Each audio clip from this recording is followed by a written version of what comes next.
नमस्कार दोस्तों, मैं डॉक्टर कैलाश आप सभी दोस्तों का बहुत बहुत स्वागत करता हूं मेरे इस YouTube चैनल पे। दोस्तों आज मैं आपको लंग्स कैंसर या फेफड़े का कैंसर के बारे में बताऊंगा। मैं लगातार अभी कैंसर सीरीज़ पे बात कर रहा हूं, तो आज का टॉपिक है लंग्स यानी फेफड़े का कैंसर। फेफड़े का कैंसर क्या होता है, इसके क्या कारण हो सकते हैं, ये कितने प्रकार का होता है, इसके सिम्टम्स क्या देखने को मिलते हैं, डायग्नोसिस कैसे किए जाते हैं और ट्रीटमेंट क्या होता है, इसके बारे में मैं पूरी जानकारी आपको इस वीडियो में दूंगा। तो दोस्तों अगर इस चैनल पे आप नए हैं तो इस चैनल को सब्सक्राइब करके बेल आइकन को प्रेस कर दें और इस वीडियो को लास्ट तक ज़रूर देखें। दोस्तों कैंसर एक ऐसी कंडीशंस है जो कि हिंदुस्तान में 12.5% रेट के हिसाब से बढ़ रही है, जिसमें लंग्स कैंसर सबसे ज़्यादा देखने को मिलता है और लंग्स कैंसर से बहुत ज़्यादा मौतें हो रही है। दोस्तों लंग्स कैंसर क्या होता है, इसको समझने से पहले मैं आपको लंग्स के बारे में कुछ जानकारी दे देता हूँ।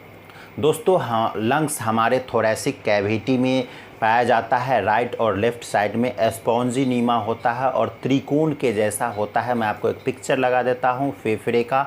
ये क्या होता है, इसका जो काम होता है वो होता है ऑक्सीजन को लेना और शरीर से कार्बन डाइऑक्साइड को बाहर फेंकना, या शरीर से जो भी जहरीली गैस होती है कार्बन डाइऑक्साइड के साथ साथ उसको बाहर निकालना, यही इसका मेन कारण होता है। दोस्तों किसी कारण से अगर इन्फेक्शन हो गया है, अगर आपके लंग्स में जो सेल होते हैं उस सेल का अनकंट्रोल वे में बढ़ने लगना और वो बढ़ते बढ़ते गांठ का रूप ले लेते हैं। दोस्तों गांठ बन जाना, हर गांठ कैंसर नहीं होता है। दो तरह के गांठ होते हैं, एक होता है बेनाइन, एक होता है मैलिग्नेंट। अगर गांठ बेनाइन है तो कैंसर नहीं होगा, अगर मैलिग्नेंट है तो वो कैंसर हो जाएगा। तो इस तरह के डेवलपमेंट अगर गांठ हो जाता है आपके फेफड़े में तो ये लंग्स कैंसर हो जाता है। दोस्तों ये एक साइलेंट किलर कैंसर होता है, क्योंकि इसकी डायग्नोसिस जल्दी नहीं पता चलती है, इसके सिम्टम्स जल्दी दिखने को नहीं मिलते हैं, क्योंकि इसके जो सिम्टम्स होते हैं ये न्यूमोनिया के हो या ट्यूबरकुलोसिस के हो, ये दोनों के जो सिम्टम्स होते हैं वो लंग्स कैंसर से मैच करते हैं। तीनों लंग्स कैंसर, न्यूमोनिया और ट्यूबरकुलोसिस तीनों के लक्षण एक समान देखने को मिलते हैं।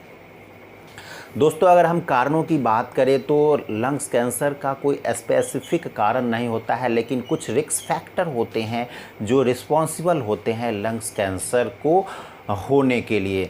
तो सबसे पहला जो फैक्टर होता है वो है स्मोकिंग, यानी अगर आप धूम्रपान कर रहे हो, बहुत ज़्यादा दिनों से धूम्रपान कर रहे हो तो आपको लंग्स कैंसर होने के चांसेस बढ़ जाते हैं। ऐसा नहीं है जो लोग धूम्रपान नहीं करते हैं उनको भी लंग्स कैंसर होने के चांसेस रहते हैं। वो इसलिए होते हैं कि एयर पॉल्यूशन यानी वायु प्रदूषण के कारण जो गाड़ियों से जो धुआं निकलते हैं, कार्बन डाइऑक्साइड या कार्बन मोनोऑक्साइड जो आप लेते हैं, सांस के द्वारा लेते हैं, ऑक्सीजन के साथ साथ लेते हैं, वो बाहर निकलता है लेकिन कुछ हद तक अंदर रह जाता है। तो एयर पॉल्यूशन सबसे बड़ा रिस्पॉन्सिबल फैक्टर है। जो लोग धूम्रपान नहीं करते हैं उन लोगों में लंग्स कैंसर होने के रिस्पॉन्सिबल होते हैं। इसके अलावा जो लोग ऐसी फैक्ट्री या ऐसी इंडस्ट्रीज़ में काम करते हैं जहाँ पे जहरीली गैस बहुत ही ज़्यादा बनती है या उस माहौल में उनको वर्क करना पड़ता है, तो उस कंडीशन से भी होता है। रेडिएशन के कारण भी लंग्स कैंसर का खतरा बढ़ जाता है। तो दोस्तों ये थे इसके रिस्क फैक्टर। अब हम बात करते हैं लंग्स कैंसर कितने प्रकार का होता है। लंग्स कैंसर मोस्टली 4 प्रकार का होता है। पहला होता है एडिनोकार्सिनोमा। दोस्तों एडिनोकार्सिनोमा 7 से 70% लोगों में देखने को मिलता है। दूसरा होता है एक्यूमस सेल कार्सिनोमा। दोस्तों ये 5 से 10% लोगों में देखने को मिलता है। तीसरा होता है स्मॉल सेल कार्सिनोमा। दोस्तों ये 2 से 4% लोगों में मिलता है। और चौथा होता है लार्ज सेल कार्सिनोमा। दोस्तों ये बहुत ही कम या रेयर कहा जा सकता है इसे, ये बहुत ही कम देखने को मिलता है।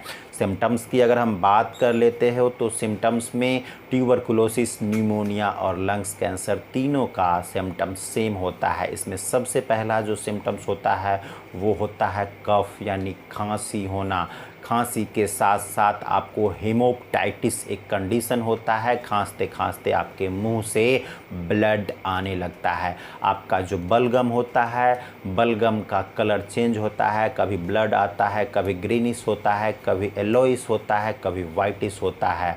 इसके अलावे खांसने के समय आपको छाती में दर्द होगा, छाती में भारीपन होगा, कंजेशन फील होगा, भारीपन महसूस होगा।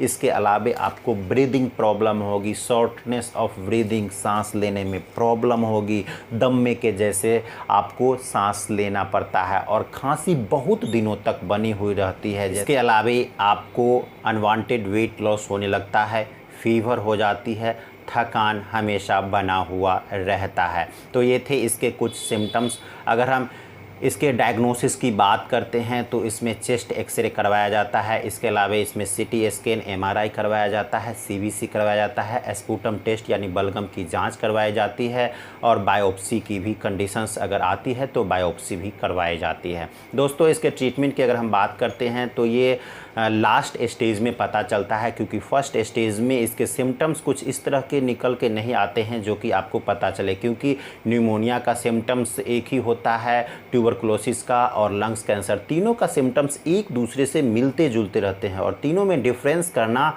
कंडीशन आ जाती है। और जब आप इसका सीटी स्कैन या जो भी जांच करवाते हैं तब उसमें कंफर्म होता है कि आपको मैलिग्नेंसी हो चुका है, यानी आपको कैंसर हो चुका है। तो दोस्तों, उस कंडीशंस में एलोपैथ में सर्जरी करवाई जाती है, कीमोथेरेपी की जाती है और रेडिएशन थेरेपी भी यूज की जाती है। दोस्तों, इसके अलावा आप एलोपैथ मेडिसिन्स के साथ साथ इस तरह के रेडिएशन और कीमोथेरेपी के साथ साथ आप होम्योपैथिक मेडिसिन भी सिम्टम्स के अनुसार आप यूज कर सकते हैं। दोस्तों, यहाँ पर मैं कुछ होम्योपैथिक मेडिसिन आपको बता रहा हूँ जो कि डॉक्टर्स के देखरेख में आपको लेना है। खुद से डॉक्टर नहीं बनना है, खुद से ये मेडिसिन्स नहीं लेना है। जैसे कोई कुछ मेडिसिन्स है, उसमें आती है एस्टेरिस रिवेंस होती है, हमामेलिस यूज की जाती है, हाइड्रेस्टिस यूज की जाती है, कार्सिनोमा यूज की जाती है और कॉन्डुरंगा यूज की जाती है। तो ये थे कुछ होम्योपैथिक मेडिसिन्स जो कि एलोपैथ ट्रीटमेंट के साथ साथ आप इसे ले सकते हैं। तो दोस्तों, अगर आपको वीडियो अच्छा लगा हो तो कमेंट करके हमें बताइएगा।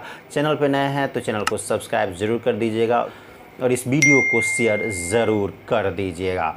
दोस्तों, अगर आप मुझसे ऑनलाइन कंसल्टेशन या दवा घर बैठे बैठे होम डिलीवर करवाना चाहते हैं, ऑर्डर करना चाहते हैं, तो मेरे दिए गए व्हाट्सअप नंबर 9534496107 पे कांटेक्ट करके आप मुझे से सारी जानकारियाँ प्राप्त कर सकते हैं। तो दोस्तों, आज के लिए इतना ही। मिलता हूँ फिर नई कैंसर सीरीज़ पे बात करते हुए। तब तक के लिए आपसे विदा लेता हूँ।